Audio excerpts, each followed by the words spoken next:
Dios les bendiga. Estamos en este momento nuevamente para seguir hablando de las cosas que a Dios no le agradan. Entonces, les había quedado debiendo los videos y vamos a empezar hoy con el primero, que es la desobediencia. Hablemos de la desobediencia en este momento.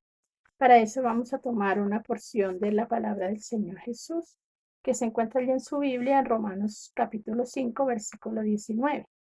Y dice así: porque así como por la desobediencia de un solo hombre, muchos fueron constituidos pecadores, así también por la obediencia de uno, muchos serán constituidos justos. Eso dice la palabra del Señor Jesucristo allá en Romanos 5:19, que la desobediencia entró por un hombre, pero también por un hombre entró la solución para esa desobediencia. Pero definamos primero qué es desobediencia.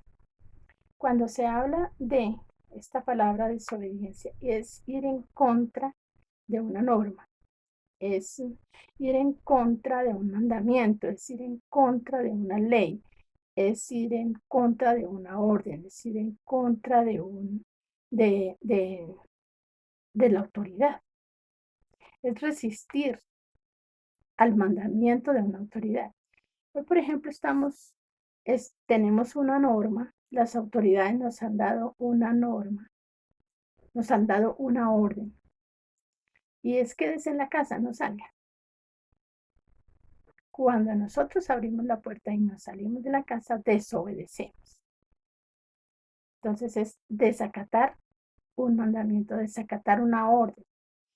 Y al violar esa norma, entonces esto me trae consecuencias. Si yo me salgo de la casa en estos momentos en que me dicen es mejor que se quede en la casa, porque entonces las consecuencias son, se puede enfermar, después de enfermarse se puede morir, etcétera, etcétera. Entonces tenemos el origen de la desobediencia, la encontramos en el libro de Génesis, cuando el Señor Jesucristo, perdón, cuando Dios creó al hombre, lo colocó en un lugar privilegiado, lo colocó en un huerto, todos lo conocemos, todos sabemos, hemos leído el libro de la Génesis, en un lugar muy hermoso que se llamó el huerto del Edén. Lo colocó allí en el huerto y le dio libertad para que señoreara sobre toda la creación. Le colocó su esposa, muy linda, muy hermosa. Y lo único que le dijo fue, de todos los árboles del huerto podéis comer, menos del árbol de la ciencia del bien y del mal, que estaba plantado en la mitad del huerto. Pero como el hombre es astuto, el hombre es inquieto, vino una voz del enemigo, vino la voz de la serpiente. La serpiente es símbolo de Satanás. Entonces le dijo, con que de todos los árboles del campo no podréis comer. Entonces Eva le dijo, sí, nosotros podemos comer solamente del árbol de la ciencia del bien y del mal, es que no podemos comer. Con que no podéis comer, sí, ustedes pueden comer, porque si ustedes comen de ese árbol, entonces sus ojos serán abiertos, conocerán el bien, conocerán el mal, y serás como Dios. Claro, el hombre como que, uy, seremos como Dios, claro. Entonces, ¿qué pasó? Que Eva tomó del fruto del árbol de la ciencia del bien y del mal. La tradición a nosotros nos ha enseñado que fue una manzana, pero la palabra del Señor en ninguna parte de la Biblia lo dice que fue una manzana. Pudo haber sido una pera, pudo haber sido otra, pero nosotros no podemos darle rienda a nuestra imaginación que fue esto y hacerlo realidad, no. Simplemente fue el fruto de ese árbol y ya, no sabemos qué fruto fue. Lo que sí ellos hicieron fue desobedecer. Y la desobediencia le trajo consecuencias porque es que cuando uno desobedece hay consecuencias negativas. ¿Qué hizo Dios? Inmediatamente ellos fueron y se escondieron, porque sus ojos fueron abiertos y se dieron cuenta que no tenían ropa, que estaban desnudos. Y entonces al esconderse, el Señor llama a Dan y le dice: Dan, ¿dónde estás? Estoy escondido porque es que me di cuenta que estaba desnudo. Sí, Señor, has desobedecido, has comido del fruto que prohibido. Sí, es que la mujer que me diste por compañera me dio y yo comí. O sea, el hombre no reconoció su pecado. El hombre inmediatamente lo que hizo fue encontró su chivo expiatorio a quien culpar, porque es que al hombre se le dificulta reconocer que tiene faltas. Al hombre se le dificulta reconocer que es humano y reconocer que es débil y reconocer que falla. Entonces culpó a Dios. Bueno, por haberme dado esa mujer, si no me lo hubiera dado, de pronto yo no hubiera comido. Entonces, ¿qué dice el Señor? Bueno, por cuanto pecaron los dos, se salen del huerto y puso sus ángeles, querubines, serafines en medio del huerto y no dejó entrar a nadie más. Entonces, esa es una de las consecuencias. Fueron expulsados del huerto y viene la muerte espiritual, porque es que la desobediencia trae consecuencias. Y la desobediencia a su palabra se convierte en pecado. Que la palabra de Dios es viva y eficaz y cuando uno desobedece a este llamado, a esta palabra sagrada, a este libro maravilloso, entonces vienen diferentes consecuencias. Aquí en este libro sagrado encontramos muchas leyes, muchas normas, encontramos los mandamientos, encontramos los principios, encontramos muchas cosas a las cuales nosotros nos debemos someter y sujetar porque Jesucristo es la autoridad divina en este libro maravilloso. Cuando nosotros le fallamos a Dios, tenemos consecuencias. Podremos encontrar la muerte espiritual y la muerte física también. Entonces, ¿por qué no? Pero vamos a mirar otros ejemplos de hombres que desobedecieron en la palabra del Señor. Usted ha leído de pronto la historia del pueblo de Israel, cuando Dios mandó a Moisés a libertar a Israel de la esclavitud. Entonces, Dios le dio unas ordenanzas a Moisés y le dijo: bueno, vaya y sáqueme ese pueblo, y le dio cantidad de señales. Y Moisés fue y lo sacó. Yendo por el desierto, la gente sentía hambre, sentía cansancio, sentía de todo y siempre le reclamaban era a Moisés. Ellos no reconocían que Dios estaba con ellos, que Dios era el que los iba guiando, sino siempre le reclamaban. Era a Moisés: tú nos sacaste de esa tierra para que las serpientes, todos los enemigos aquí y que nosotros muramos en este desierto. Tenemos hambre, tenemos sed. Y en cierta ocasión, entonces, el pueblo le reclamó a Moisés que tenía sed. Y Moisés fue y le pidió al Señor que el pueblo le estaba pidiendo agua, que qué hacía. Y la orden de Dios a Moisés fue: vaya y háblele a la roca, para que de ahí salga agua y le da de beber al pueblo.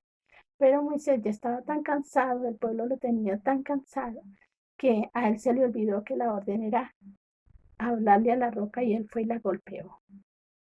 Lógico, al golpear la roca salió agua porque ya había tenido una primera experiencia. Y la orden era golpear la roca. Y Dios le dio agua cuando golpeó la roca, pero esta vez se le olvidó que tenía que hablarle. Entonces, por causa de esa desobediencia, le quitó el privilegio de entrar a la tierra prometida. Moisés no pudo entrar a la tierra prometida, solamente Dios le dio la oportunidad de que de un monte alto mirara la tierra prometida, mas no entraría porque desobedecía a Dios. Hay otro hombre que desobedeció a Dios y fue Jonás. Acordémonos de cuando estábamos en la escuela, nos contaban la historia de Jonás y había una ciudad sus habitantes ya estaban tan, Dios ya estaba hasta aquí de la desobediencia de los habitantes de esa ciudad. llena de pecado, llena de maldad, la ciudad de Nínive. Y entonces Dios quiso destruir a Nínive por la abundancia de pecado que había. Entonces le dijo a Jonás: vaya y dígales a los habitantes de Nínive que se arrepientan, porque dentro de 40 días ese pueblo será destruido. Y si se arrepienten, pues no los destruyo.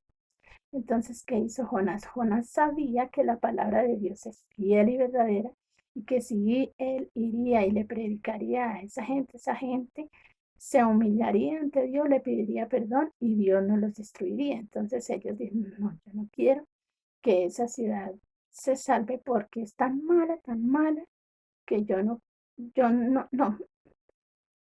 definitivamente yo no voy hasta allá. Entonces tomó otra ruta y se fue para Tarsis. Cuando ya iban en la nave, en ese mar, empezaron a levantarse en las muchas olas, y él estaba durmiendo por allá en la parte de abajo del barco. Y entonces los tripulantes fueron y lo despertaron. Jonás, Jonás, ¿qué pasa? Díganos, ¿qué ha hecho? Algo hizo usted, porque este mar está tan embravecido, tan enfurecido. Jonás como que se despertó y dijo: ay, ¿dónde estoy? ¿Qué pasa? ¿Qué le pasa, Jonás? Es que algo hizo porque esta mar no se aquieta. Y entonces ella le dije, Jonás reaccionó, recapacitó: sí, es que huyo de la presencia de Dios. Entonces, ¿qué hacemos, Jonás? Pues tírenme al mar. Esa es la única solución, porque yo estoy en desobediencia con Dios y por eso el mar está así de furioso. ¿No? Él reconoció que estaba huyendo de la presencia de Dios. Entonces lo cogieron porque ellos lucharon, ellos no le hicieron caso inmediatamente, ellos lucharon y lucharon por un lado y por otro lado para que la mar se aquietara y la barca no se hundiera, pero no, ellos no veían ninguna respuesta. Entonces Jonás les insistió, les no, cójanme y échenme al mar y verá que la mar se aquieta. Ellos lo cogieron y lo echaron al mar. Y el Señor Dios, nuestro Dios, tenía preparado un gran pez que tragase a Jonás y se lo tragó. Entonces allí, en el vientre del pez, Jonás oró a Dios y se arrepintió de su pecado, que fue la desobediencia. Y Dios lo escuchó y permitió que ese pez saliera a la orilla del mar y vomitara a Jonás. ¿Cuánto duró Jonás? Les dejo de tarea. ¿Cuánto duró Jonás en el vientre del pez? Y cuando salió entonces allí, ahí sí fue y le predicó a Nínive y empezó a decirles: arrepiéntanse porque el Señor Jesucristo los va a destruir. Dios los va a destruir, va a mandar fuego sobre esta ciudad, los va a destruir completamente por causa de su pecado. Y entonces ellos se organizaron, empezaron a hacer ayuno, sacaron el decreto que debían ayunar tanto los habitantes como sus animales, sus animalitos que cuidaban, sus ovejas, sus bueyes, todos sin comer. Y esa oración, esa intercesión llegó ante la presencia de Dios y Dios no destruyó la ciudad. Entonces, para todo, Dios da la solución. Lo que Dios exige de nosotros es que reconozcamos que nosotros somos somos humanos y que como humanos fallamos, pero el Señor nos exige que no nos quedemos ahí, sino que reconozcamos, le pidamos perdón a Dios y nos apartemos, porque es que la Biblia nos dice en una porción que está en Proverbios 4:12, nos dice: hay caminos que al hombre le parece derecho, pero su fin es camino de muerte. El hombre cree que puede desobedecer y hacer lo que quiera, que está bien, pero no, ese desobedecer nos puede llevar a una muerte eterna. Y Dios no quiere la muerte del que muere. Dios quiere que nosotros tengamos vida y vida en abundancia. Así como Dios sacó al pueblo de Israel a una tierra prometida que fluye leche y miel, nosotros como pueblo de Dios estamos andando por un desierto y vamos hacia una gran ciudad que se llama la Nueva Jerusalén, que el Señor Jesucristo nos tiene preparados si le somos fieles y si le obedecemos a su palabra, a sus mandamientos. Para eso, lógico, tenemos que conocer la palabra del Señor para obedecer sus mandamientos, porque si no la conocemos, ¿qué vamos a obedecer, cierto? Nosotros tenemos un enemigo que diariamente nos está mandando dardos. Peque, desobedezca, haga lo malo, haga airar a Dios. En Efesios 5:6 nos dice, nadie os engañe con palabras vanas, porque por estas cosas viene la ira de Dios sobre los hijos de desobediencia. Nos hace un llamado, nos hace como una advertencia. Mire, fíjese bien que nadie lo vaya a engañar. Porque si usted se deja engañar de sus amigos, de aquellas personas que hacen lo malo y le sigue sus pasos, entonces viene la ira de Dios. Y hay otro versículo en Hebreos 4:11 que nos dice, procuremos pues entrar en el reposo para que ninguno caiga en semejante ejemplo de desobediencia. ¿No? Entonces, procurar ese esfuércese para que usted entre en ese reposo. ¿Reposo qué quiere decir? Descanso, ¿sí? Descanse de todas aquellas cosas malas que ha venido haciendo y entre en el reposo. Nuestro reposo para nosotros es Jesucristo. En el Antiguo Testamento se decía que había un día de reposo y se le decía que era el sábado, en donde nadie podía hacer nada. Pero ya cuando Él vino y dio su vida en la cruz del Calvario, vino a darnos a nosotros salvación, a libertarnos, y nosotros hemos entrado en ese reposo. Reposamos de esas obras malas que veníamos haciendo y ahora somos libres en el nombre del Señor Jesús. Entonces, ¿cuál es mi consejo en este momento? Que tengamos en cuenta que la desobediencia me lleva a cometer pecado y que yo tengo que reaccionar y reconocer que como humano soy débil y que si desobedezco tengo que pedirle al Señor Jesucristo que me perdone y Dios me perdona. Dios es amplio en perdonar. Dios no quiere que nosotros vivamos mal. Dios es amor y Dios nos ama con amor eterno. Y Dios nos pide que lo obedezcamos porque Él desea nuestro bienestar y seguridad. Él no quiere que nosotros estemos mal, Él quiere que nosotros seamos felices, que seamos un pueblo agradecido, que estemos contentos. Pero por causa de la desobediencia, nosotros mismos nos buscamos los males. Entonces, ánimo, Dios les bendiga grandemente y a obedecer los estatutos, los mandamientos de la palabra del Señor para que tengamos vida eterna. Dios los bendiga.